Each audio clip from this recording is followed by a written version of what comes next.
अस्सलाम वालेकुम जी। मैं ਤੁਹਾਡਾ ਆਪਣਾ ਬਿਲਾਲ ਹੈਦਰ ਔਰ ਅੱਜ ਮੇਰੇ ਵੀਰ ਮੇਰੇ ਕੋਲ ਆਏ ਨੇ। ਅੱਲਾਹ ਪਾਕ ਇਹਨਾਂ ਨੂੰ ਸਭ ਨੂੰ ਸਲਾਮਤ ਰੱਖੇ ਤੇ ਇਹਨਾਂ ਦੀ ਪੇਸ਼ ਖਿਦਮਤ ਸ਼ੇਅਰ ਕਰ ਰਿਹਾ ਕਿ ਜੀਮ ਜਿਸ ਦਰਖਤ ਦਾ ਫਲ ਖਾਈਏ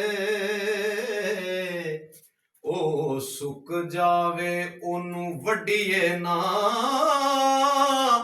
ਜਿੰਨੂੰ ਯਾਰ ਕਹੀਏ ਉਹਦੇ ਨਾਲ ਰਹੀਏ, जग दे ताने पिछा हटिए ना, जदों पंड प्रेम दी चालिए लगे पार पावे ओनू सटिए ना, मुहम्मद बूटिया मिले जे यार सूली, झूठा झूठ लइए पिछा हटिए ना।